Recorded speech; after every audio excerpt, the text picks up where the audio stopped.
Champion Manchester city. 7 ম্যাচে জয় না পাওয়ায় ইপিএল এ টেবিলের শীর্ষ স্থান আরো মজবুত হলো। শীর্ষস্থান স্থান না এ নাই শীর্ষস্থান আরো মজবুত হলো দ্য রেড হলো আরো মজবুত হলো দ্য রেড অ্যানফিল্ডে স্বাগতিকদের হয়ে কোডি হাকফোর্ড লিডের কোডি হাকফোর্ড কি একজন ফুটবলার রাইট তো ওনার নামটা একটু কোডি হাকফোর্ড। তারপর লিডের পর দ্বিতীয়ার্ধের শেষের দিকে মিশরীয় ফরওয়ার্ড মোহাম্মদ সালাহর পেনাল্টি সালাহ ওর নাম হচ্ছে সালাহ। আপনাদের খেলা দেখতে হবে, ভালো না লাগলেও দেখতে হবে, অ্যাটলিস্ট খেলা না দেখলেও প্লেয়ারদের নাম জানতে হবে, কারণ আপনার যে নিউজই পড়ে খেলার খবর থাকবে, স্পেশালি যখন টেনিসের নামগুলো আসবে তখন তো ভয়াবহ অবস্থা হবে। মোহাম্মদ সালাহ is a well known footballer. সালাহ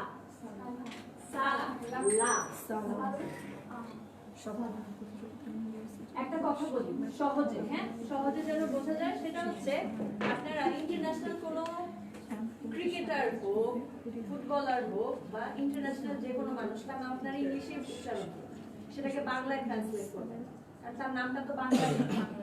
সচিন টেন্ডুলকার না, তার তার নাম সচিন রাখে নাই, হি ইজ সচিন টেন্ডুলকার। युवराज सिंह, যুবরাজ সিংহ না, নেভার।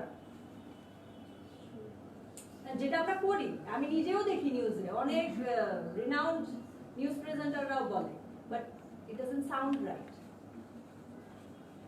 আপনার নাম যা, এটাকে যদি আমি আরেকটা ভাষায় ট্রান্সলেট করি, এটা তো নিয়ম না। রোনালদোর ক্ষেত্রে কি ক্রিস্টিয়ানো? ওর নাম ক্রিস্টিয়ানো রোনালদো, ঠিক আছে? সো যার নাম যেটা সেভাবেই বলবে। কারণ ঢাকাকে যখন বিদেশিরা ঢাকা বলে, আমাদের কাছে কিন্তু ভালো লাগে, ঢাকা, ঢাকা, ঠিক আছে? বাংলাদেশ তো না, বাংলাদেশ। এরকমই যার নাম যেটা আপনারা সেভাবে বলবেন। ওর নাম হচ্ছে সালাহ।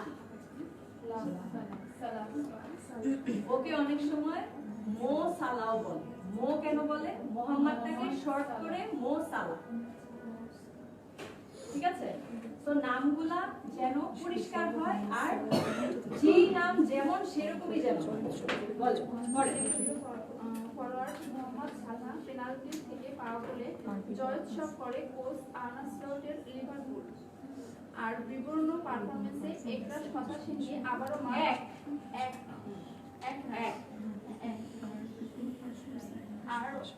বিবর্ণ পারফরম্যান্সে একরাশ হতাশা নিয়ে আবারও মাঠ ছাড়তে হয় কোচ পেপ ছাড়তে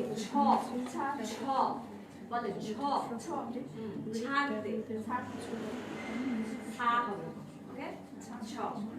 আর বিবর্ণ পারফরম্যান্সে একরাশ হতাশা নিয়ে আবারও মাঠ ছাড়তে হয় কোচ পেপ গার্দিওলার শিষ্যদের।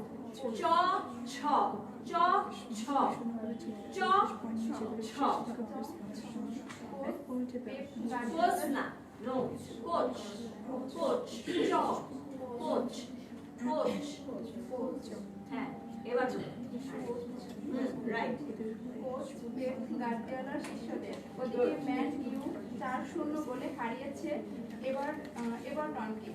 ওল্ড ট্রাফোর্ডে রেড ডেভিলদের হয়ে জোড়া গোল করেন মার্কাস রাশফোর্ড।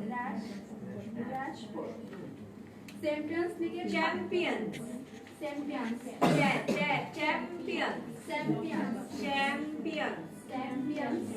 চ্যাম্পিয়ন্স লিগের ধাক্কার সাথে লা লিগার দাপটের সাথে ঘুরে দাঁড়িয়েছে।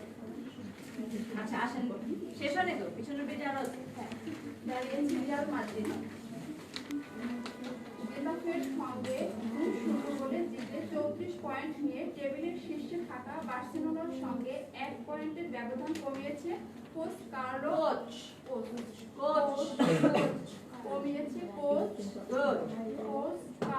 আনচেলত্তির শিষ্যরা। Loss Blancos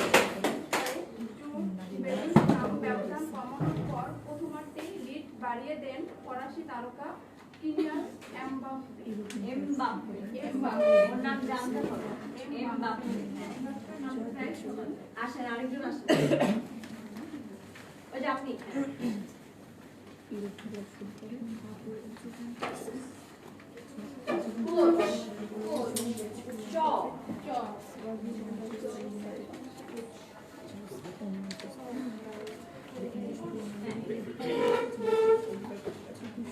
European club